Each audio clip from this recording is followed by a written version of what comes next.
What's up guys, JayzTwoCents here in my messy garage. It's way too early for this. I'm tired. We're gonna be doing some work today on the ZL1. We've got a lazy thermostat we need to change. Taking over to my buddy Bowtie Bridges' house and we're gonna change it. He's actually the master mechanic who built the engine in this car when I had the engine ripped out at like 5,000 miles and completely overhauled. And so we're gonna drive over there today, hang out with him, see another friend, and do some car stuff today. So a little bit different change of pace. And if you're in for that sort of thing, then why don't you go ahead and hop in with me and go along for the ride. So when I leave early in the morning, I hate waking up the family. So one of the nice things about this car is even though I have my straight through exhaust I use on track, I leave the stock muffler on when I'm on the street. So all the 800 plus horsepower that's in this thing doesn't wake up the whole freaking neighborhood when I start it. So I can just go to engine management, put it in stealth mode, the valves turn on, which block off a whole different diverter in the muffler, and super quiet. Although I don't know how quiet that actually sounds on the mic. It's actually pretty damn quiet in person versus what it was. But the stainless works, the whole neighborhood would have woken up right now.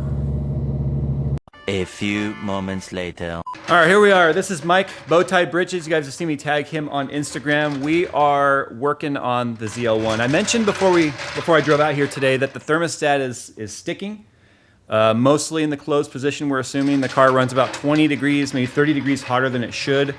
So we're gonna actually do the boil test with this too. I brought my Fluke thermometer so that we can boil it and see where it's actually opening, if it's opening at all. I think we're gonna maybe go old school too, and well, this thermostat we have already has a hole in it, right? So we don't have to drill a hole? Yes. Okay, so it's already got the little bleeder hole in it, which is, it's nice. It lets a little bit of coolant through. It'll take a little bit longer to warm up, but it also, more importantly, lets air through so that we don't get air pockets of steam build up in the engine. I have checked the levels in this coolant a million times since this problem started. I'm pretty sure there's no air in the system, but we're gonna find out today. So we're gonna drain in at least enough coolant out to get it below the thermostat, which is right there. You can see that nice shiny thermostat housing. It's actually the LS3 style billet housing, so we upgraded that as well. And to be honest, I don't think I ever told you guys what I did to this car, so maybe at some point today we'll go over the parts list. The invoice was like 2 pages long, so I don't even think I remember all the parts we put in here. But yeah, Mike built it though, so he knows. It's kind of a cookie cutter sheet of parts that go into these stage 3 builds. This black ZL1 he's got right here though, this is a customer car that, well, according to Mike, the guy just basically pointed at the catalog and said, I want everything. So I guess his goal is like 1,200 horsepower in this black one.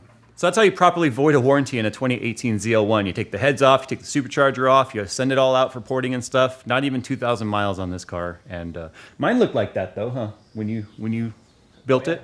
Oh yeah. That's just weight reduction. Just get rid of the heads. They're not necessary. The thing with most of the mods in my engine here is most of it's not visible. So we've got obviously a cam in there. It's equivalent to like a stage 2 cam.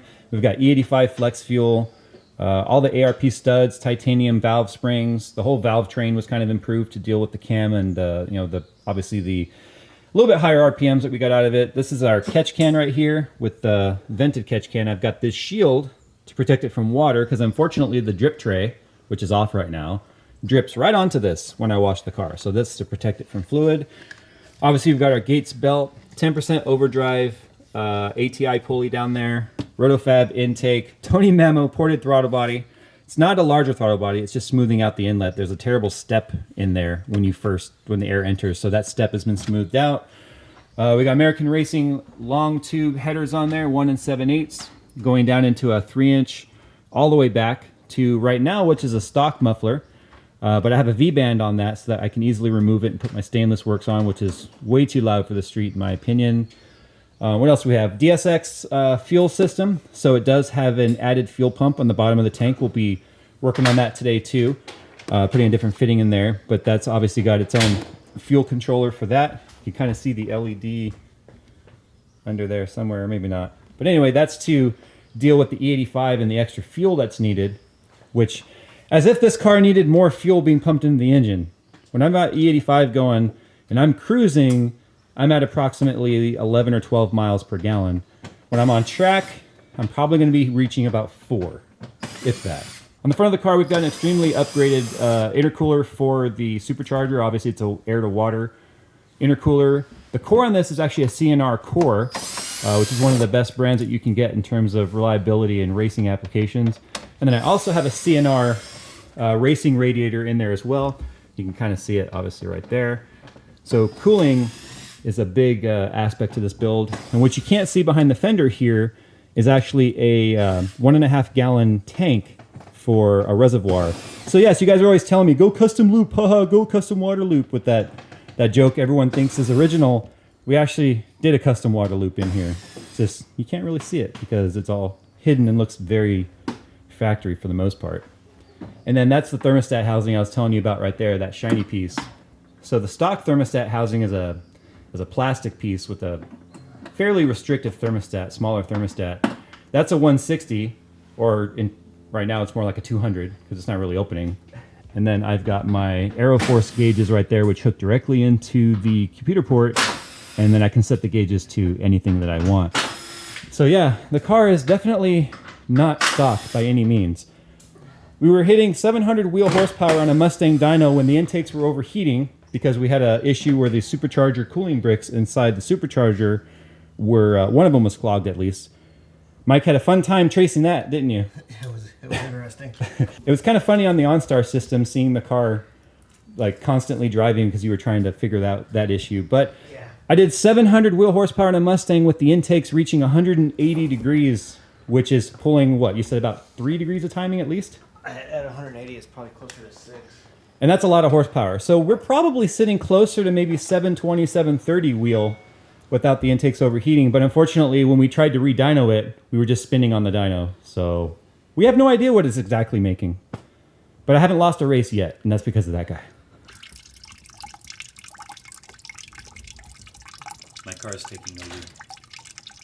All right, so as you can see, that thermostat is completely closed. We have the probe right there at the thermostat so we can measure the temperature. It's currently at 125 Fahrenheit. We'll be measuring Fahrenheit, obviously, because it's a 160 thermostat. So we want to see, compared to when this crosses 160, what is this doing? As it approaches 160, it should start to slowly crack open, but once it passes 160, it should open pretty much all the way. So that's what we're going to be checking for. 154. So right now is where it would start cracking, just barely. But theoretically, at 160 is where you should see that spring moving. Well, I guess we'll just let it keep heating up and see where it starts to move. But so far, we've passed 160, and it has not opened even a little bit.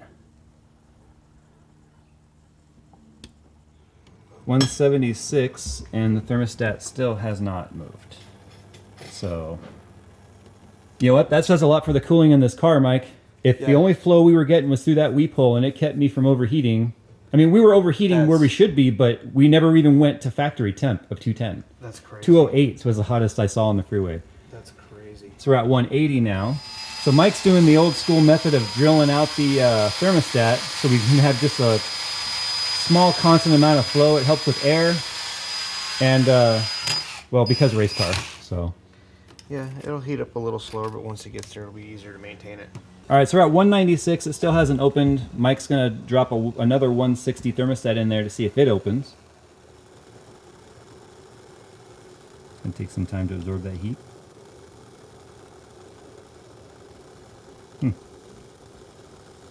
Oh, there it goes. Oh yeah, you can see it opening now. Takes some time for it to kind of absorb that heat. But you see how it's opening now on the bottom? You can see light coming through right there. Look at that. See the one above? Not opening at all. We're at just under 200 degrees Fahrenheit. So that's how a thermostat works, and comparatively how one doesn't work. The question is, what causes it not to open anymore? Fucking science, that's why. Massive meats. Mike likes the massive meat. I mean, he Matt likes- and Mike. M&M. This is a bromance right here. BDB. So everything I've done to this car is this man's fault. It is not. It I is did his fault. Nothing It's his at all. fault. It's Mr. Lethal Garage, Lethal Camaro, whatever lethal he is today. I think Lethal Conquest. And what did we say earlier was going to be? Is that what it is? No. The Lethal Crusade. Crusade. That was it, yes. the Lethal Crusade. Because we're getting Crusader Crusader shocks from Viking. all because of his 800 plus wheel horsepower drag car. We're on a crusade. Is that all you got is 800? Well, we're going God, to you 1,000. spent way more than $800. going to 800 horsepower 1,000. worth of dollars, man. You're doing it wrong. Mike is determined to get the thermostat to open by use now of butane and... It opened. Oh, did you hear it snap open too? It was like stuck, huh? Yeah.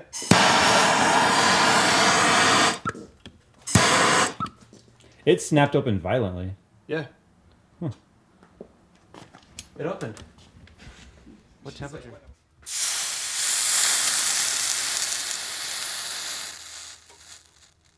And now it's permanently stuck open. Oh, there it's it goes. closing. Sort of. It started to. Yeah, that thermostat's just completely foobarred. It was like, look at that, look how crooked the spring is. Yeah. Oh yeah, that's definitely from heat. All right. And that's how they used to lower cars. So we used the infrared thermometer on it. It was what, 400 degrees on the element. It finally opened, but now it doesn't close right. So I won't be reusing that one, obviously. So the reason why we've taken the fuel tank out of the ZL1, as you can see right Here is because we actually have an aftermarket fuel line right there, as you can see, that was threaded into the tank. That's for the DSX low side fuel system. And unfortunately, mine was starting to leak on me. This coloration's there because I actually used a fuel tank repair putty to keep it from dripping on me. But Mike now has this bulkhead fitting, which we're putting in there. So it's kind of like a pass-through fitting like I use in computers when I do my water cooling stuff. And it will sandwich in there, and that will give us a much better fitting to kind of clamp onto in their AN lines, right? Mm-hmm. AN fittings. Yeah. But to do that, he has to take the fuel tank out, and obviously the fuel pump so we can reach in there. And to do that, the entire drive line out of the car. Pretty easy install. This is what it's like to be 6'7". Somebody's going wrong. All right, we're done. The car is ready to go, as you can see right there. Took it on a test drive. Temperatures are well within check. Max I saw was 181 degrees Fahrenheit after doing like 4 back-to-back pulls through top of second, middle of third. If I had tried to do that on the way here, I would have guaranteed overheated the car because, as you saw, the thermostat stop texting me. The thermostat did not open whatsoever. So, not at least not until we hit it with a 400 degrees worth of heat off of a butane torch. So, with that, you know, obviously wasn't going to work. So we're also changed that fitting inside the gas tank, as you guys saw, so no more leaking there. So I think we're going to be, knock on wood, ready for the track day on the 18th. Otherwise, Mike's going to get another fury of, I hate this car. This is a stupid car. Why did I buy this car? Actually, no, Mike I'm more tactful with. Matt, the one I'm like, fuck you for ever telling me to build this car. So, all right, guys, thanks for watching this little vlog. I don't know what else to say. So, yeah, we'll see you guys in the next one.